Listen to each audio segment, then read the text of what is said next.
Throughout the ages, humans have evolved with every challenge they've faced.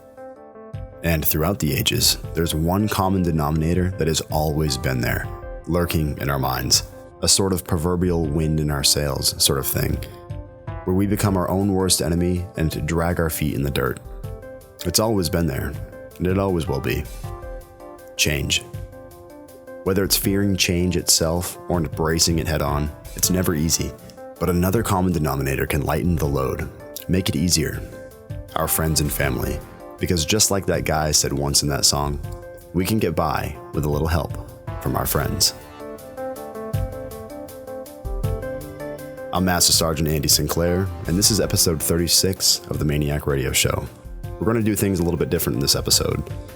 We've put together a series of 3 interviews from 3 colonels with 3 different messages, all revolving around change and how as a team, your friends, your family, your MAINEiac family, we can get through anything and embrace the change. I mentioned 3 messages: resiliency, retention, recruiting. The 3 big R's in this episode. The first interview is with Colonel Frank Roy, 101st Air Refueling Wing Commander. Maybe you've heard of him. He has a very important message about resiliency. So grab some coffee, turn up the volume, and enjoy.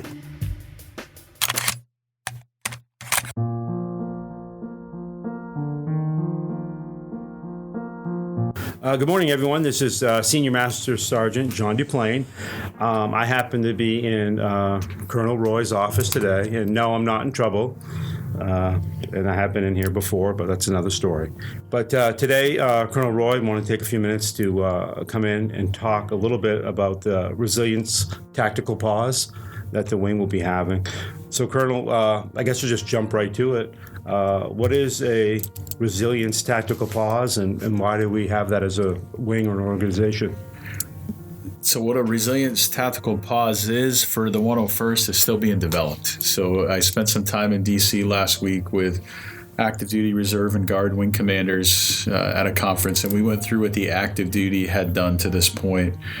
And because it's a very complex issue, every unit is trying to find a way to have that 100% contact with their airmen, and every unit is different. So what we're doing, we have until December to put ours together, and we're working with the First Sergeants Council, the DPH, chaplains, and really reaching out to a lot of the younger folks in the unit to get feedback on how to best make this a useful day for everyone, to get that 100% contact and make it the first part of our transition to find different ways to help people.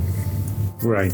And how did this whole tactical pause, we used to call it something different previously? So probably everyone thinks along the lines of a safety down day, where the signal to the wing is that we're not flying today, so that we can have big meetings and put everyone in either the hangar or the wing training center and put speakers out and talk about how to be safe or how to be more resilient. This is a little bit of a different scenario. I think we've come to understand that we don't know the right answer, so we're trying all kinds of things. And part of this small group is going to develop over the next month or 2 on how we're going to do this. So November drill and December drill are our targets. The Sunday of each drill for each group, but what it looks like is still being developed. Okay, cool. And who's your team that you have working on that with you? Right now, it's the group commanders reaching out to the squadron commanders, individual members of the unit that have been close to a suicide, whether family members or direct unit members. And we're expanding that out to basically anybody that wants to help, anybody that has ideas. There's no wrong idea. Again, because of the complexities of this solution is not any one person, coming up with how they should address their squadrons. So the squadron commanders will even do it differently. We're really looking for the best way forward, not a one-day event. Right. No. Sounds interesting. Sounds like you're getting a lot of feedback, a lot of information to kind of determine the best way to go. We have, and it's been great. I've had airmen reach out to me directly, concerned that maybe we missed the deadline because active duty had a different deadline than us. And it opened up the conversation I would have never had with that airman to find out that they were really close to one of our members who committed suicide and that they wanted to help develop this day. Oh. So that's what we're looking for, is everybody to feel part part of it and help develop it and move forward with a little bit less stigma and a little more support for everybody in the wing. Oh, sounds great. It's awesome that that person was comfortable reaching out to you and able to do that. It seems like a step in the right direction in its own way. It worked out very well. They went through their first sergeant who knew right away that I'd want to know that type of stuff, and then I called the person at home on their cell phone and made sure they understood how serious we take this. Yeah, no, very cool. So, looking into that, what initiative have you and your team been working on or looking to implement through this? So we were able to bring the chaplains on rather quickly to try to get after that piece of the resiliency team here on the base. We've been able to secure a second director of psychological health through the Air National Guard Bureau. That the job posting is out now. So it'll take a little while to get that person on board. And then just the overall checking ourselves, looking in the mirror. What are we doing that can help people? And what are we doing that maybe is forcing people to feel like they can't talk with us? Yeah, absolutely. When you think about like downtown, I know your daughter and my wife work in the same organization, down medical facility. What would you say that we have that places like that don't have, or places that other people may work for support? Well, my opinion, without knowing everything that goes on out at some of these big businesses, is that they have internal support that refers out to the basic community, but not as involved as what we're trying to do and what the military is trying to do, and really getting after the problem with additional resources as part of our team, spending time and understanding that this is part of our ability to do the mission. If our airmen aren't resilient and healthy, that we have a problem doing our mission. So I think we're putting more resources and more time towards it than most of the big companies downtown. Not that they don't care about their members, but that they use community-based support. And we use our internal support network and then refer out to the community. So I'd like to believe that we're putting more time and effort, but I'm not sure that that's accurate. Right, but it just is that the Maine Air National Guard is really vested in the individuals, and that we have resources. I could go down after this and talk to someone right now, and not have to go maybe through those layers of bureaucracy to kind of get me a referral out to see someone. Right? Yeah, the internal resources inside of the unit. And one of my concerns is making sure that our drill status guardsmen understand that they have all those resources, that they exist here on the base. So that'll be part of this 100% contact, is just making sure that everyone understands. Yeah, because you think, too, if someone's downtown or having a bad week or bad month, they could pick up the phone and call Tracy or call on when they wanted to, not just be able to physically walk down there. So that's a pretty big deal, too. Right. Yeah, great. So, you've been a MAINEiac for a while, right? I don't want to date you, but how have things changed in the last 10 years? We were talking about that the other day with Colonel Barassa, and just the support and the options available for people that may want to seek those out. What do you think's changed? Well, I think the resources have become more available, and then there's a culture shift to where seeking the help is a sign of strength. Whereas, as I was coming up as a young airman, it probably wasn't viewed the same way. I guess it wasn't as accepted to get help. There's still some complications with getting help because we're in the profession of arms and we need security clearances to do our jobs. And sometimes getting that help causes some questions on whether you can maintain that top secret security clearance. And we'll keep working through those. Those aren't going to go away. But what we really need is everyone to get help when they need it, and to keep working on resiliency for everyone around the wing. Yeah, no, absolutely. Yeah, I'd hate to have that as an obstacle for people not to be able to use that. Right. For you as a wing commander, someone that's been in the unit a long time, what would you say your big goals or takeaways are going to be for the day, or the 2 days that we're going to have this broken out? So, as a MAINEiac, over 25 years in this unit, but coming up on 34 years in the military, I'm looking for this to be the beginning of whatever the future looks like for our airmen to have that connection. There's a lot of stories about how we used to deploy and you had a tighter family connection because of how we deployed. Yeah. In the deployment model we're using now, which is more of a crowdsourcing deployment, we end up with our folks not necessarily knowing the people in the shop next to them. Family days and things like that, the spouse key volunteer programs are helping get after that. But things like this, what would make me happy sitting on my deck watching the sunset in the future is knowing that we started a change where a bunch of our young airmen were willing to talk and help each other and resolve some of these problems before they ever get to crisis, whether it's financial or relationship or just needing someone to talk to. And that the folks that do come forward that have issues, that it gets in the way of their security clearance, that we work with them and find other options, and that we help them be good parents, good family members, and that's what's most important. Maybe they'd work a different job. Right. We have other options to help people find a way forward. Right. So everything, every issue, every problem is not going to be career ending, and knowing that I could come in and seek to support and help, even though, even if it was on me or not, I could still get a fair shake and know that the wing and the unit, we have a lot of time and money invested in people. So to get them into a different spot or job, it seems like the right thing to do for a lot of reasons. It's the same thing you would do for anybody in your family. And we're all brothers and sisters out here. Yeah, no, absolutely. What do you say your message is to airmen and wing members that are going through this day? What do you want them to be thinking about doing as they're going through this? So I think we'll start an October drill with more of a broad brush of what the young airmen, what our entire wing thinks is the right thing to do. And then we'll try throughout the weekend to keep it flexible enough that we actually get to a result of 100% contact, a more open discussion, more personal type conversations, and whatever that might be.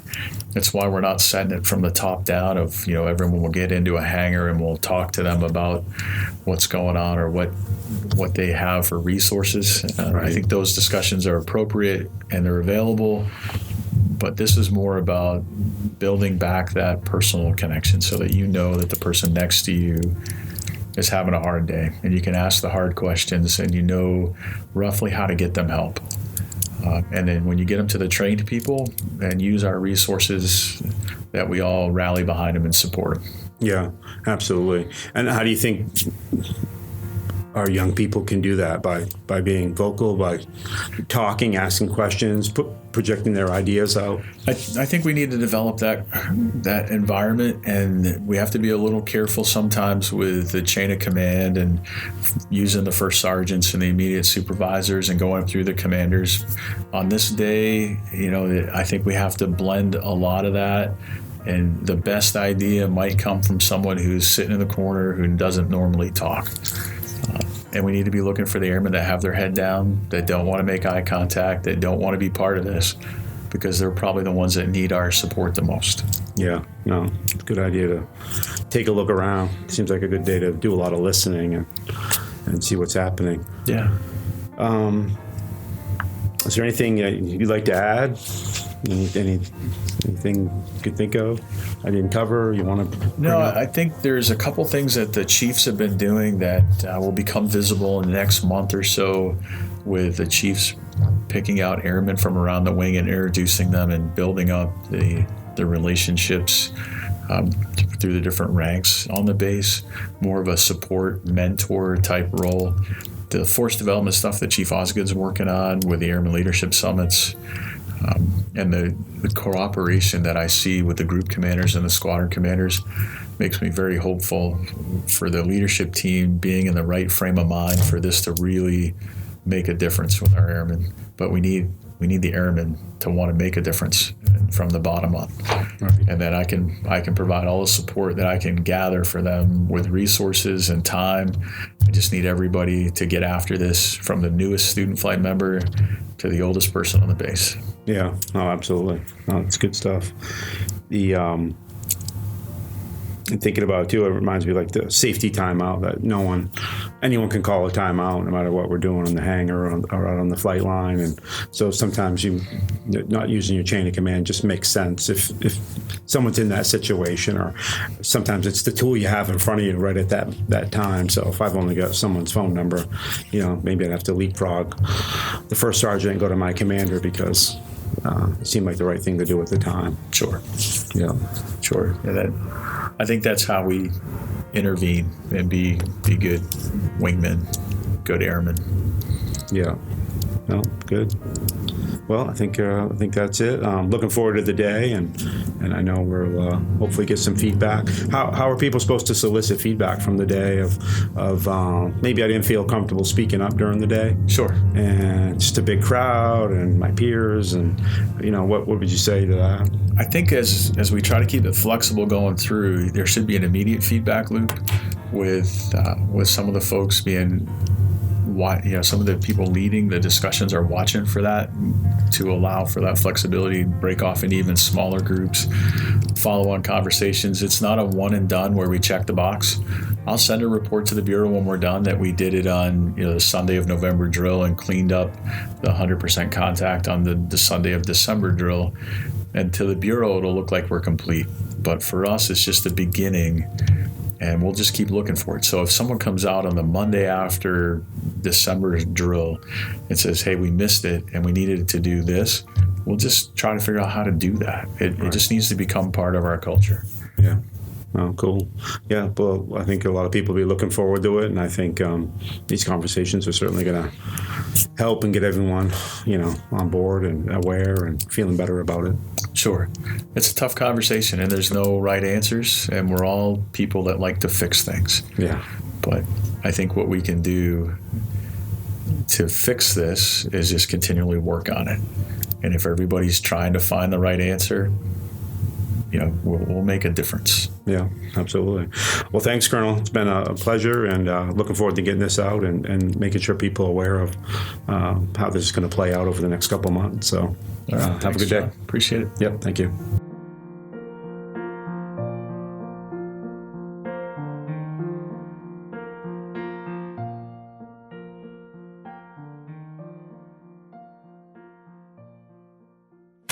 Thank you, Colonel Roy, for talking with us. We know you're busy, so thank you very much. And thank you, Senior Master Sergeant Duplain, for taking the time out of your busy schedule to do the interview. Okay, so not only were we able to snag the wing commander for this episode, but we also got the vice wing commander on the mic. Colonel Matt Barassa is going to talk to us about retention, why it's important, and some ways that we can improve retention throughout the wing. Here he is.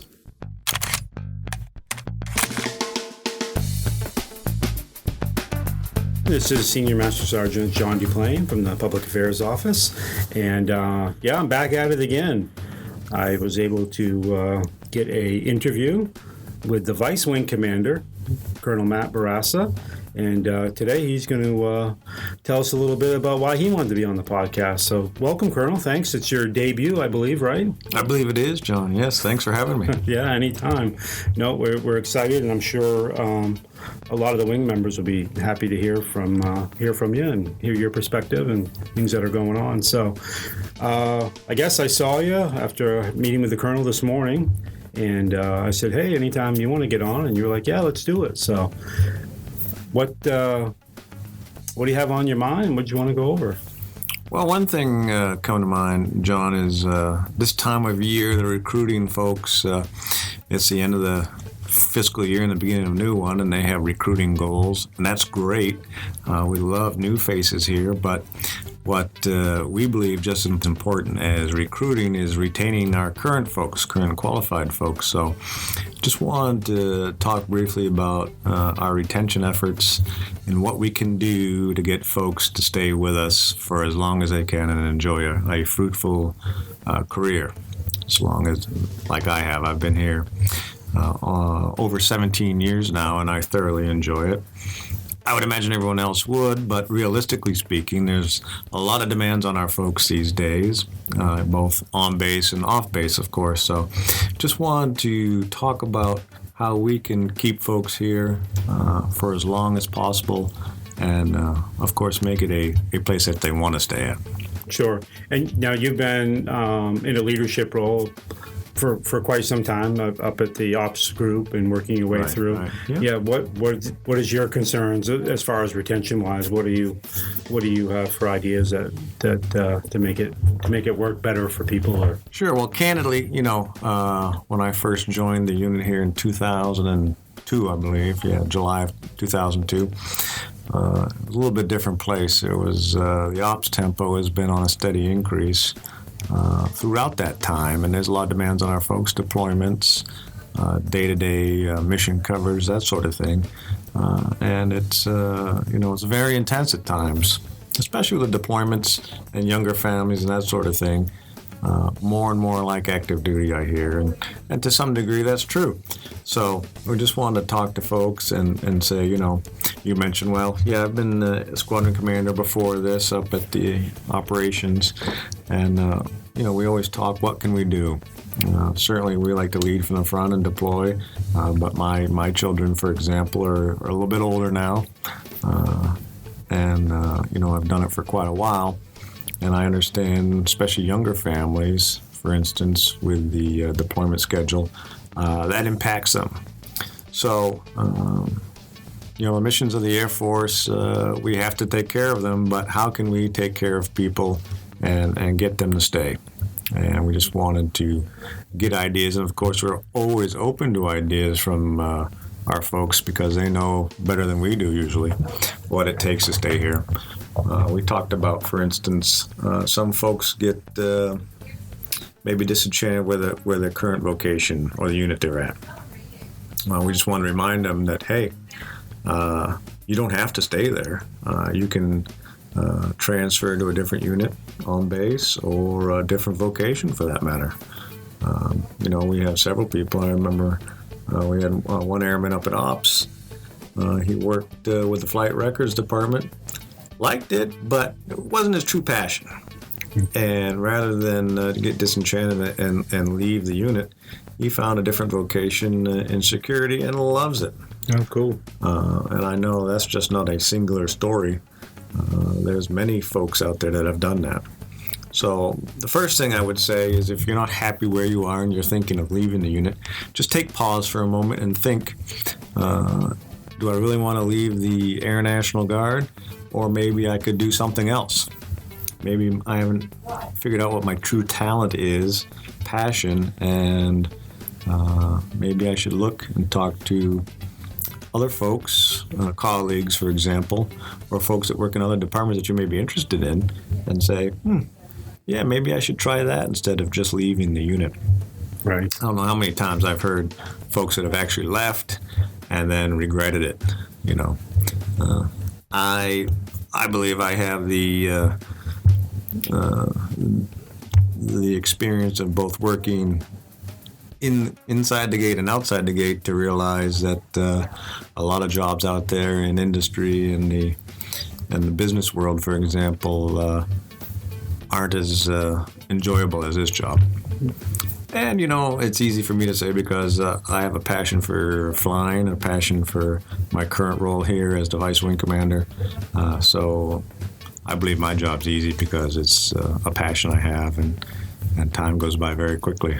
So no, that's great. We just want to make sure folks, instead of leaving the unit entirely, take pause and think, maybe I just need a different vocation. Sure. And what do you think those... So let's say I'm not happy where I'm at. Promotions sometimes get jammed up. That can be for people. Mm-hmm. Job satisfaction may suffer a little bit. Yeah. Or it could be a combination of life stresses on the outside. How do we start that dialogue? What was your suggestion on that? How would I, if I was in that situation and my ETS is coming up? What's your thoughts on that? Yeah, certainly you can talk to the retention folks, the recruiting folks, your commanders, flight commanders. Colleagues would have a good idea, unit career advisors, that sort of thing. Or if you have a feedback session with your supervisor, it can be an open dialogue. That's a good point, John, about the promotion. I've talked to a lot of folks and, there's no opportunity for me to advance. Right. And I'll say, sure, maybe not in your current position, right? Yeah. But let's say you're a master sergeant and you say, there's really no opportunities for senior master sergeant where I'm at. that may be true. However, there were several senior master sergeant and even chief master sergeant openings on this base and at Joint Force headquarters as well. Yeah. That folks have gone to and enjoyed that promotion. So, and that also kind of forces you out of your comfort zone, if you will. People get comfortable, and they don't like to leave. Right. And then they may get frustrated because they don't want to leave, and there's no promotion opportunities currently available. So I would say, push that comfort level and talk to those folks. There are several folks who have done that that may be able to give you some great advice and say, you know what, at first I was hesitant, but looking back, it was a great idea, and I'm glad I did it. Yeah, and thinking about that too, I'm thinking of Chief Eric McDonald. Mm-hmm. He was a fuel cell guy back when I was in hydraulics, and he moved on, and now he's a chief. Yeah. Yeah, and then Ben Poland just got hired up to that job, and I saw Rick Johnson this morning. We were talking about Ben, and he used to be in the parachute shop back in the day in the hangar. So I think, Stephanie Ware at Ops, for example, she went to Augusta, and now is at NGB, right, and loves her current job as a chief. Right. Yeah, Chief Officer was the same boat. She was EPP'd and then worked her way up, got to Augusta, got that exposure, and then did that too. So, yeah, it's pretty interesting. Now that I've actually thought about it, there's a lot of examples where people have moved on and done really well. So, exactly.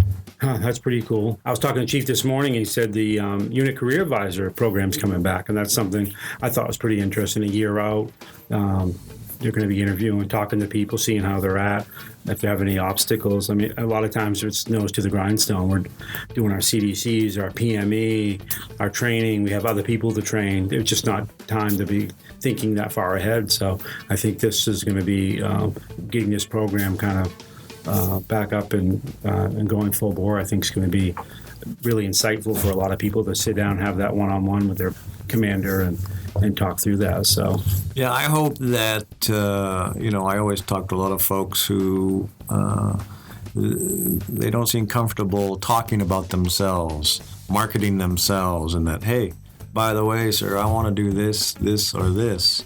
And I always tell them, please let us know. Don't keep it a secret. And don't be afraid to market yourself a little bit. Right. People that want to do things, that should come out in the feedback session. And that's part of our job as wing leadership, is to try to get out there as much as possible and meet folks and talk to them. That was a funny story. We were recently deployed, and I was sitting there at a restaurant with some folks and didn't know this one person, and they didn't know me. And finally that person looked at me and said, "You're awful quiet. You didn't say much." And they said, "Are you a pilot?" I said, "Yeah, I'm a pilot." And then the person that brought them goes, "Do you know who that is?" They said, "No, we don't know who it is." And then they told him, and that person got all embarrassed. And I looked them right in the eye and said, "Because you don't know who I am, that's my fault. That's not your fault. It means I haven't gotten out to your shop, your workplace, introduced myself, and gotten to know you." Wow. And don't be afraid and don't be shy about when we're in the same area to introduce yourself. I always try to introduce myself, but please introduce yourself, because we want to get to know everybody. And there's 1,100 of you and a few of us, but that's one of our goals, is to try to get you to know you. By doing that, we are able to, when opportunities exist, say, hey, so-and-so has this background or may be interested in this job, and maybe we can help send people in the right direction to further their career. Because I'm no longer interested in moving my career up. I'm interested in helping folks here, because if I can help you, you'll help me get the mission achieved. Yeah, getting the right people in the right spot. Right. Certainly going to make a difference. So and if we can do that, then you'll stay. And then you'll refer folks that you know, relatives and friends, to us, and that will help with recruitment. Yeah. So if we're at a promotion or retirement and I'm an airman and I happen to see you, you're encouraging people to walk up and stick their hand out and say, "Hey, Colonel, I'm so-and-so, and I work down in this shop," and I just wanted to introduce myself. Yeah. Always. And yes, absolutely. We try to do that, but especially in larger social situations, that sort of thing. There's a lot of people there, but the last thing I want folks to think is that we didn't try to get to know you for whatever reason, because our folks are the ones that get the mission done, not me. No. And if I don't introduce myself, please take a moment and introduce yourself.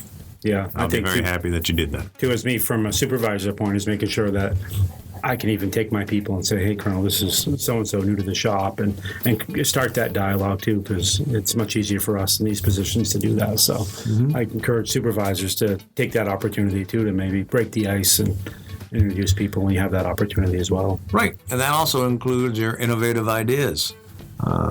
If you have a good idea, once again, don't keep that a secret. By all means, let us know. Doesn't mean we can always follow through with it, but if we don't know, and if you never say, hey, sir or ma'am, what about doing things this way? We would never know unless you say it. Right. So don't be shy about that either. Yeah. No, absolutely. And I think there's a lot of change going on Air Force wide with that, and people are looking to embrace those changes. So it's pretty, it's amazing, I think, don't you? Absolutely. I mean, you and I talked last week about how long have you been here, for example? Oh, I've been here since 1997, so. Right. And, since 97, I think we were talking about the programs and policies in place to help our airmen with, stressful situations, that sort of thing. Right. And I asked you, how has that changed over the years? And you said, by leaps and bounds, right? Yeah. Back in the day, there was hardly anything. Remember, I get a commissary card. Right. If you remember those. But yeah, no, it has changed a lot, and it's the programs are for real. And I know working in 505, we get to see the inner workings a little bit more, but the amount of effort and thought process that you guys put into it is something that people, I don't think, always get to see or appreciate. So I will say, if they have issues, they should definitely reach out to a peer or a friend or a supervisor, whatever they're comfortable with, and work their way up, because people here do care, and they spend a lot of time and energy putting these programs and efforts together and making sure they're getting the right team aligned for that. So that's true. I mean, without our people, without you, the mission will not get done. And, our job as wing leadership is to help you as much as on a personal level as we can, and a vocational level, to include, if you're not happy where you are, let somebody know. Right. And we'll work to find the right place for you. Yeah, that's good to know. Well, Colonel, if you have anything else to add, I'd certainly love to hear it. No, I think that'll do it for today, John. I appreciate the time, and I hope our folks will tune in and listen to this and truly get the message that we want to do what it takes to keep folks here for a long and prosperous career. Absolutely. And remember, if you see Colonel Barraza around, make sure you introduce yourself. So he's going to be looking for you. But again, Colonel, thanks again for taking the time to get on and talking about issues that are important to you. So I think it's good, and hopefully you'll get some great feedback from it. So my pleasure, John. I appreciate it.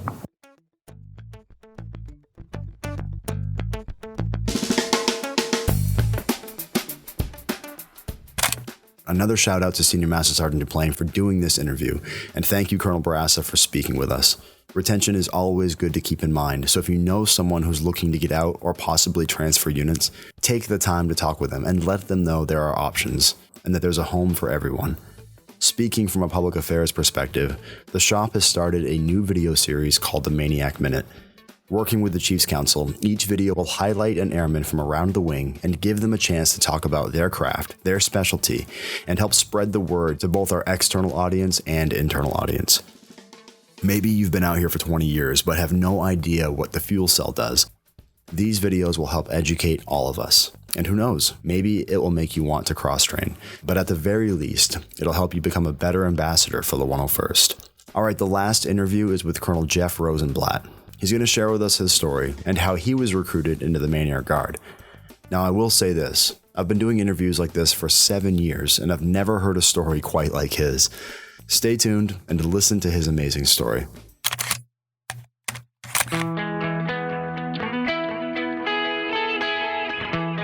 Okay, so I'm sitting here with Colonel Jeff Rosenblatt. He is down at the clinic. He just recently made 06, and he has a pretty interesting story that I figured that we could share with the Maine Air National Guard.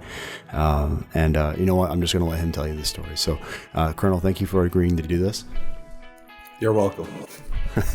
So, sir, can you give us a brief backstory about who you are and where you came from and all that jazz? Sure, I'd love to do that. The story... the way how I initially described this has to do with at yesterday's promotion of I've heard once it was approved and that it takes a couple of years before it actually happens, but many people had come up to me and said, "Boy, I never thought that you never thought that you'd be a colonel in the Air National Guard," and the more I thought about it, the more I actually brings me back to the beginning of the story is that it really, in certain ways, I'm less surprised about other parts of my life, because in my civilian life, I'm a cardiologist, and I've been a cardiologist for 25, 30 years. And my initial struggle of what I was going to do with my life actually started as some uncertainty of that I was going to be a cardiologist. I actually felt some certainty of something that I wanted to do with the Air Force or the Air National Guard from a young age. So, but I had put it off. I always had this really strong desire to serve. And I do remember I had done really well in high school, and this part we didn't hear yesterday, but I'd done really hard, because I thought about it, and I'd done really well in high school, and everyone just really expected that I was going to go to some really top school, and I freaked them out. I didn't want to go to college. I actually, I wanted to serve somehow, and at the time, I wanted to join the Peace Corps and I graduated high school when I was young, when I was 17, and then my guidance counselors and my teachers, they were just like pulling their hair out of their head. And then I started that process, and I was only 17, and I really had no skill, because usually they like to send you in, like someone has to make a farm, or I sort of had a farm or do some engineering things. So I didn't really have that. So I finally caved in, and I did what everyone, peer pressure on my parents, and I went to college for 1 year, and it was let's just say it was a challenging, crazy year, as a lot of 17-year-old boys when they start their freshman year of college.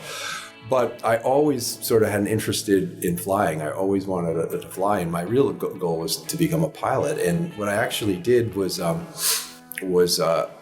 my first year, I took a leave of absence, and I actually drove cab in the Midwest in Wisconsin, and I went to flying school, and then I got my pilot's license. And then I really actually thought about being a real, some kind of pilot, either in the Air Force or commercial pilot, because I also like the opportunity to. I always felt like if there was a difficult situation, I felt really like in control and wouldn't mind being that guy in the front pilot seat. So the comical part of this is that what it turned out happening after I got my license and I wanted to get a higher level certificate, I had to take the colorblind test, and they're called the Ishihara charts, where you got to see those numbers, and it was comical, because it was like, the first one's an easy one, everyone can see it, even a colorblind, and it's like 23. And the next one, I said, there's no number there. There's no number. And so they kept flipping him. And then I realized like I was hosed for a career as a Top Gun pilot. So I actually struggled for a while then what I was really going to do. And I still flew, because I really just have a passion about aviation and flying and all that type of stuff. But then I went through college, and I got a couple of different degrees, and I ended up going to medical school, and not on any health profession scholarship, and I just worked at Dice Hearts actually for 8 years. I went to UMaine, and that's how I paid for school back then. But all that whole time, I knew, what was going on. And back here, there was Dow Air Force Base, and I knew about the MAINEiacs and the Air National Guard. and I interviewed it a few times, but it was just very, very difficult at the time with the demands of medical school. But finally, about when I worked, my wife and I met my wife from Bangor when I was going to Orono, and we worked really, really, really hard to finally get into a cardiology fellowship. And the interesting thing about cardiology, why I ended up, again, I was less certain about that than about my sort of aviation sort of dreams. And actually in my training when I was in, because before you do that, you have to do internal medicine for 3 years. It's a long, long journey. It's, if I count the years of undergraduate, and I had 2 undergraduate, and then I went to graduate school, and then medical school, and then you do 3 years of internal medicine, and then another 3 years of cardiology. But I found when I was doing my general medicine, and even the ED, they'd always call me, like, because I really, as distracted as I get about other things in life, when something really, I have this just ability to just really hone in and focus. And flying's a lot like that too. You know, there's the part where you're just kind of out there flying and you're on autopilot. But when you have a bad crosswind, or when you have multiple targets and things of that, there's this certain magic that happens where it's very powerful. And I think many pilots can tell you that too. Something really happens. It's a great kind of energy that happens that you can really just hone in and focus. So cardiology was that alternative. And I always wanted to be the guy leading the code and things of that sort. But I still had this desire, because being in this area, I really still wanted to be a MAINEiac, and I was figuring out how to reconcile. I couldn't be a pilot, but I could be a flight surgeon. So this thing, I was in medicine, so I could be a flight surgeon. And then, so I actually interviewed here, and it probably would have been about 1987 or 1990. And I came up here and I had my interview. I actually got fingerprinted. I had my physical exam, and I, quote unquote, passed the colorblind test, which you could never pull off nowadays. And there's opportunity to be actually a pilot, flight surgeon, and things of that sort. And then again, I choose this part not to go into the details, but it was right about when this was supposed to happen. There was an internet, and I had to go back. I was about to start this cardiology fellowship. It was extremely, extremely competitive to get into, and we were probably like 2 spots for every 200 applicants or something like that.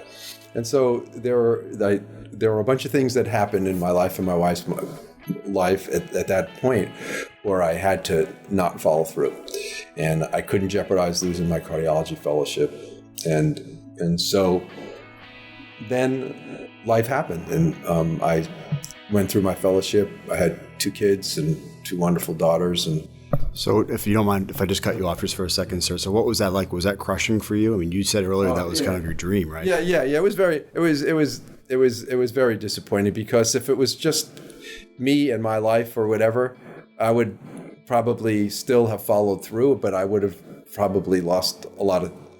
It's funny to think back what would have happened, but I knew what I had to do, and I don't really have any regrets about it. So I went through my fellowship, and they called me a few times, but I didn't do sign the final papers or whatever like that. And then that was pretty much it, but it never really left me. It was always like part of me of still wanting to be up here and be one of the MAINEiacs and be in the Maine Air National Guard. So then it's someone who's just listening this is young. It's hard to believe that 20 years can go by. And that's really almost, about 20 years. It was about 20 years went by. And fortunately, because of being a physician, and I am, for those of people who know me, I'm in great condition, and I've always been a good athlete, and I've always been very healthy and grateful for that. So, but as a physician, you can get in later. And couple of times I just really never had the break. And then when my daughter was old enough to go to college, And it was pretty much, and also I think I was very motivated after 9/11, that it was still just tearing away, that even though in certain ways I still serve and I'm taking care of patients that depend on me, it still was not the fulfillment of what I needed from a patriotic standpoint to really just, the people who I work with, they just don't appreciate what it really takes to create a world that we live in here in this country. And I come from my brother was in the Army for 10 years, enlisted. My dad was enlisted, World War II. My father-in-law was in the Navy. So I just felt, and actually I have a brother-in-law who served, and it still just didn't feel right for me. It was something that I needed to do, or I would just really not hate myself. So anyway, I don't really know exactly who told me I had a contact, but I was taking my daughter to college, and I tell the story I was told yesterday and I still remember this like it happened yesterday, but we pulled off at Portsmouth. We were taking her down. She got into some school in upstate New York. So we were driving her down there, and I stopped in New Hampshire in Portsmouth, and I was fueling up, and there was the main state air show, and saw formation of Blue Angels flying over and tankers flying over, and my wife was in the car, and I finally just something clicked. This is it. I said, I have no more excuses. I've finished all my training. Kids are taking care of their college, they're going, and I've got to do this. So I basically dropped my daughter off, and although I was certainly thinking about her and her college, I was mostly overwhelmed with this need to just finally have this chance to do what I need to do. And so when I got back, I do a lot of teaching too, and I write and do some research, so I was about to leave to do some presentations, and I knew that if I then mentioned to my wife at that point that this is what I'm going to do, the conversation would have lasted about a sentence, because it wouldn't have gone very well positively. Not that my wife is, and as I said, also is not supportive, but just emotionally the fact that now finally, like, where kids are away, that now I'm going to be away. I take call pretty much once a month anyway, of a weekend call. And I do work 70, sometimes 100-hour weeks. So besides taking call, I'm now going to be up at guard for a weekend. So what I did was, in my intellectual way, I wrote this like 3-page dissertation, or 4-page, or maybe 5-page, of outlining all with references of why it was really important for me to do this, and it was really going to be good for us and our relationship. And I left it in her closet, and I took off for my seminar, and then I told her that, because I've known my wife since college, and she's always known that this is something that I wanted to do. And that gets back to the whole theme, is everyone's path is different and unique, and there's a time that's right for everyone, and you want to try and it's not always on the way that you want it to be, and the timing the way that you want it to be, and but if you are patient enough and you don't get too resentful along your path, then if it's really important to you, it will happen. So I did leave her this 3 to 5 page. And I don't even know where that document is now. I should ask her. But I had to do some teaching, and I left somewhere to do this stuff, do some presentations. But I left her this, and I told her that it was. I left her a essay for her to read, and in the closet, and I think it was stuffed in one of my shirts or something like that.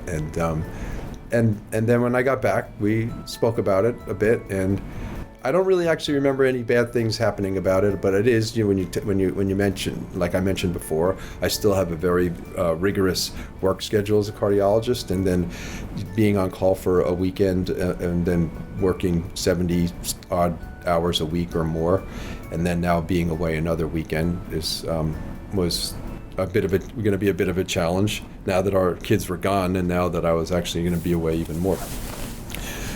So anyway, I called, Carol Craig, I believe, is the recruiter, and she probably couldn't believe this, cardiologist was calling and wanted to join the international. And she was really great, I have to say. She's very professional and was never pushy about it.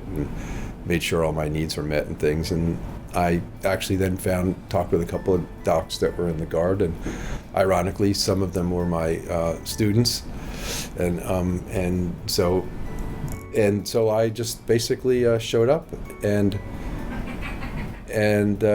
got to basically fulfill something that was really important to me, and I really have no regrets about it at all. I think the other part that what I was mentioning yesterday was that that when I came in, there was clearly people didn't know me, but because I was 55. So they said, you got to go to officers training school. You've got to, and if you want to be a flight surgeon, you got to go to survival. And so I don't know. You probably just want to be a general medical officer. So, but those things didn't bother me at all. I've been an endurance athlete, and I figured I could put up with it. If you really want to do something, you can do it. And I think that's the theme of this, that those things are just, there's always going to be obstacles. Someone's always going to throw tacks in your pathway, but you just sort of keep moving forward about it.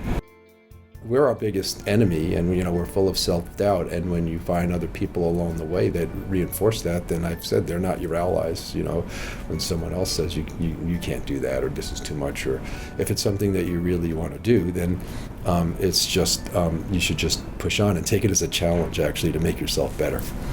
So I just figured that somehow I had to pull off Air War College, and already with the crazy schedule that I have, and again, my wife has been amazing through all this and putting up with this, where I've had essays and papers scattered at 4 o'clock in the morning, adding on to my other stuff to do it. And so that is a major obstacle.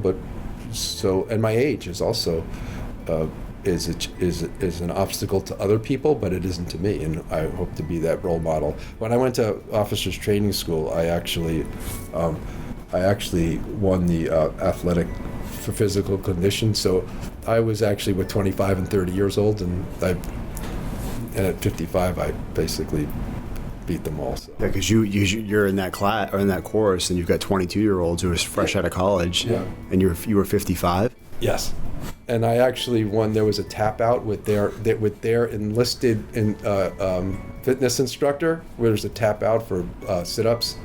So all the different flights, they had like 8 flights of someone. They put their best guy up there to do push-ups and sit-ups, and I just wasn't going to stop. And it was at the end of the thing. Every other flight, you know what I'm talking about, tap out. So they kept saying, doing just up, down. So it just kept going on, and then they kept tapping out all the other flights, and then I just heard my group say, "Go, Rosie!" And I looked down, and it was me against this like 20-something-year-old fitness instructor, and he's like and they cheated for him a few times, and so finally they tapped him out, and so I guess again, ages can also be a psychological or emotional barrier that people use that, and I never let that, and I didn't let people know how old since most people, it is hard to tell what my real age is, but I didn't. But when I was there, I was with like 30, 25-year-old people. Well, it's hard to believe, and just sitting here now and having met you today, are you 65 today, sir? 63. 64 in a couple of months. Someone asked me how old you were, I would have said 45. And I'm not saying that to be nice, like that's an educated guess. But I did ask the generals, I said, well, you guys have been great and have been very supportive, and who knows, maybe we'll get another waiver. But if it works out right, if it does, maybe I'll push the envelope again. But anyway, so that really is the story. Can I ask you one last question? It's a personal question. If it's personal, then it's going to be off record. Right, exactly, yeah. I kind of put you in a cage there with that one. After you went to pilot school and you got I'm probably butchering the terminology, but once you got your pilot certification, did you feel complete? Did you feel like that was like you made it, or how'd that work for you? Well, I don't have an air pilot for the Air Force part. Okay. I just have a civilian pilot's license. Okay. And I did even, again, just 2 years ago, I got my instrument rating, which I had something that I had put off. But I never feel satisfied. So, I mean, I'm satisfied. I mean, yesterday was a very gratifying day, but then it's time to move on to the next challenge, right? 'Cause that's what getting old is when you stop that, right? Definitely, if you stop challenging yourself, and then you don't get the fulfillment, and that's what keeps you young. So it's a disease in a way too, but so I don't know. You kind of asked me, was I finally satisfied? So I'm never finally satisfied. I guess I probably could have guessed that, but it was kind of I had to get it on the record, right? So, but yes, when you attain a certain level, there's a level of satisfaction. It was a great feeling when I finished Air War College. I mean, it really was, and I thought I was pretty well done too. So, and that's the other thing I do want to say. I've had literally, if you count the years, if you take, I actually did 1 year when I told you I went to Wisconsin and drove cab. So, and then I did another 4 years at Orono, that's 5 years. And then I did a year at graduate school, that's 6 years. And then did another 2 years at undergraduate at Maine, that's in zoology, that's 8 years. And then I did 4 years in medical school, that's 12 years. Then 3 years of internal medicine is 17 years. And then another 3 years of cardiology was 20 years. Right, and so and the reason I'm saying that is actually some of the courses and some of the education that I've had in the Air Force and some of it have been as good as any that I've ever had. I mean, I really say that with sincerity. So I think that some of the courses have been superior. But yeah, so there are levels that you get to, and you get happy and you're satisfied, and then you got to move on. So coming from somebody who is constantly motivated, or as you put it, never satisfied in a way, and you're now at that 06 level, which is remarkable in itself, what's next?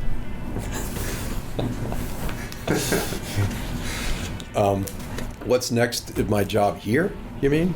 Maybe just in general. I mean, it could be really anything. You must have another goal in mind, or something that's President of the United States. I don't know. Oh, I don't know. Anything's possible. Sometimes, and again,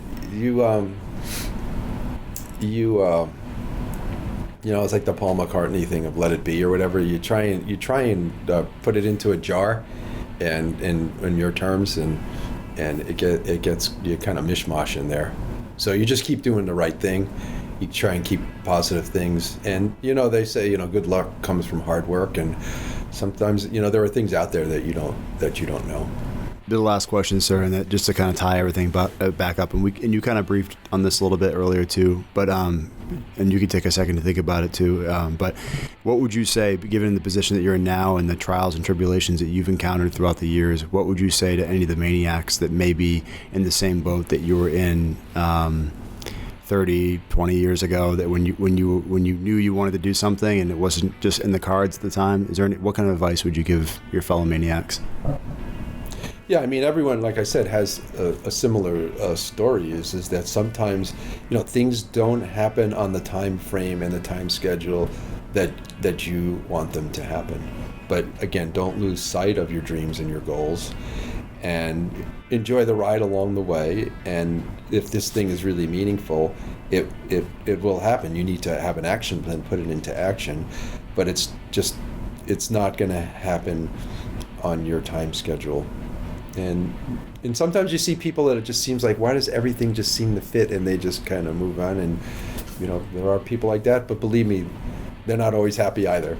So do the right thing, do what your heart tells you is important, but don't ever doubt yourself, and keep the dream alive, and always sort of work towards including that in your future plans. And at some point it will manifest itself, and it'll be very powerful, and it will happen. So, but along the way, don't ever lose sight that it's still not possible for you to do, because that will sort of put you in a bad spot. So and put yourself and surround yourself around people who embrace that in you. So, and be sure to have an open dialogue with your husband or wife while you're at it, right? Is there anything you'd like to add, sir? I really didn't actually anticipate I was going to be the chief of aerospace medicine. Again, they said these things all of a sudden. Someone had to do it, and I was in the position, and I said, so I stepped up to do it. But it's yet another added layer of sort of responsibilities. But it is my goal when I want to do it. Once I'm going to do it, I want to do a great job of it, and basically be as successful as I can as the chief of aerospace medicine, and keep the docs feeling like that there's someone allowing them to meet their goals, and the younger people and the enlisted people, or have someone to be able to that is actually really takes this seriously. So that is my next goal for now, and then we'll see where it takes me. That's that. And then you said any last thing that I wanted to say? Yeah, anything you'd like to add, sir, on top of that, you're more than welcome to. As an 06, it does get you thinking, actually, and I always have been thinking more globally. And I do hope there are other opportunities for me besides that, to be able to interact at a more global level, and other things that are important to just besides here locally and regionally, but also globally. And I do hope for some opportunities in that regard, as I have become an 06, so thinking more not just here on base, but the bigger picture. That's awesome, sir. I really do appreciate you doing this on a Sunday, a drill, and I also want to personally thank you for your service, and it's awesome. Thank you so much.